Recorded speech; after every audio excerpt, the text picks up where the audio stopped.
And I've really encouraged scientists and astronomers to look at this, and I really do believe that it probably can form the basis of sort of a new model of consciousness and changes going on this planet.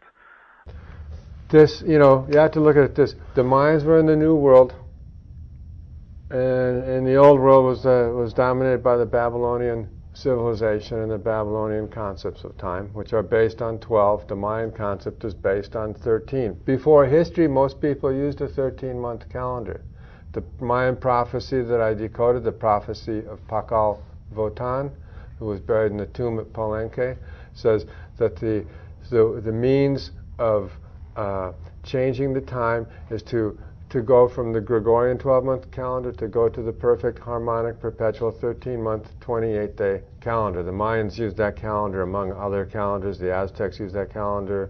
The Druids used that calendar. The Incas of South America used that calendar. It's the universal calendar. And the point is to make it to 2012 in peace and harmony. The message is we have to change the time. You change the time by changing the calendar. When you change the calendar, you change the program. Like the Gregorian calendar program is full of static and chaos, confusion, injustice, oppression, all of that stuff, inequality. And if we change that, we go to a calendar that is perfectly harmonic, perfectly perpetual. Every month is 28 days. Every month has 4 perfect weeks. Every month starts on Sunday and ends on Saturday. Every year starts on Sunday and ends on Saturday.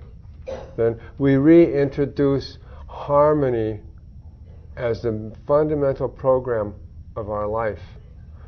In my books, Maya Cosmogenesis 2012 and Galactic Alignment, I did make a really good case for there being an encoded symbolism that sort of proves that the Maya did intend 2012 to target this galactic alignment. The Maya, who thrived some 2,000 years ago at this site of Izapa and stumbled across this galactic cosmology, this galactic cosmovision, are the ones to present us with this model by which we can understand the incredible changes and crises that are going on in the world today. Right now, the human species is the only species that's out of joint. We're totally out of order. We're out of order because we're following a mechanistic time which is the clock, combined with the irregular time of the calendar, which creates a very crazy-making, accelerating process. Everyone is experiencing acceleration of time. Everyone is experiencing acceleration of consciousness. It threatens to be a rally cry for indigenous cultures around the world to reassert their self-determination. I mean, if we were to say anything about 2012 in terms of something that might happen in that year or towards the end of that year, because the end date falls on December 21st of 2012, the solstice, we might suspect that the Maya and other indigenous cultures that have been suffering under the iron heel of Western capitalism for hundreds of years might rear up and try to take back some of their self-determination. What I look at is the actual Maya documents, you might say, the primary documents of the Maya traditions. So we have like the Maya creation mythology, and it's a world age doctrine. So it talks about a series of world ages, and we are approaching the end of one of those world ages. But the information, the Mayan information in it, is that the end of a cycle is not about a final destruction. It's about transformation and renewal. The general insight of the Maya prophecy is that at the end of the cycle, there's a deity in the creation myth. He's called Seven Macaw, and he exemplifies vain egoism. So this archetype will be seizing humanity, and it'll be controlling and deceiving humanity.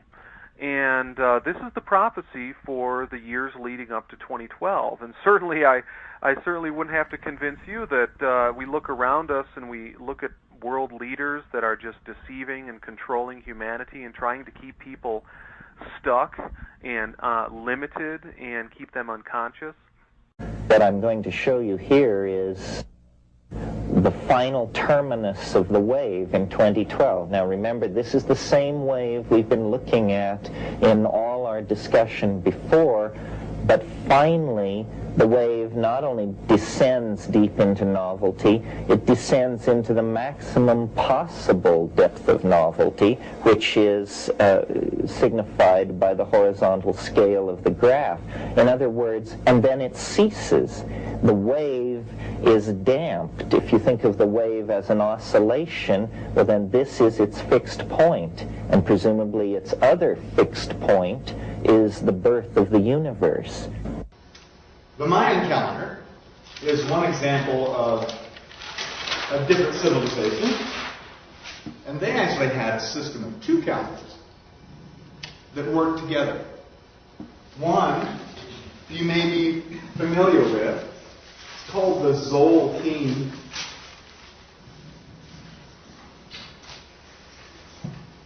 This means the count of days. Zol is count and kin is day. Tzolkin is count of days. And it is a 260-day calendar.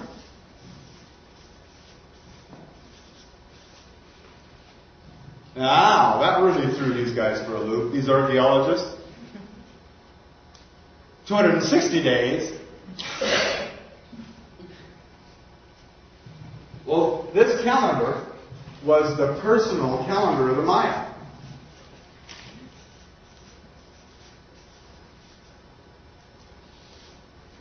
It was also the astrological, which is how you probably heard about it. It was the astrological calendar of the Maya. So the archaeologists just pitched that over their shoulder. Astrology, ha! Of course, they have no use for that. But we look at this personal calendar of the Maya. How personal can a calendar be?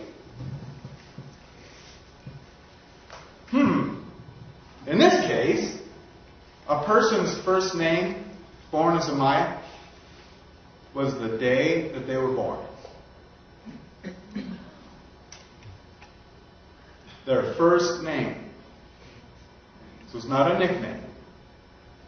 My name would be 12 Ahau, Bahun Hun Ahau, Ian Lungo. And everybody who was born on the same day as me, on this 260-day calendar, would have the same name. We'd all be, if there was 100 people born that day, there would all be 12 Ahau. That's not so bad. And there's a lot of Bobs and Sallys running around. It's going to work. The reason was because this 260-day calendar is made up of different energies. It's made up of 13 intentions that run 1 through 13, and then you start over. It goes 1 through 13 again, and it goes over again. And there's 20 aspects of creation that run over and over again in a pattern. 12 times 13, 13 times 20 equals 260. So there is a complete set of the 13 intentions repeated 20 times. This Tzolkin calendar worked along next to another calendar we're going to be talking mostly about today. You'll see this calendar woven in, but this is pretty much what we're going to be talking about. The Tun calendar, T-U-N, Tun. And this is the Maya 360-day calendar.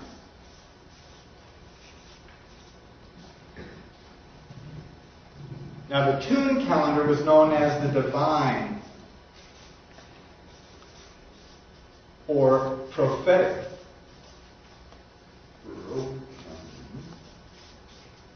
The prophetic calendar. Maybe you've heard something about the Mayan prophecies and how phenomenally accurate they were over thousands and thousands of years, including today. How profoundly accurate these things were. Those prophecies were all based on the Tun calendar with the intentions and aspects of the Tzolkin calendar.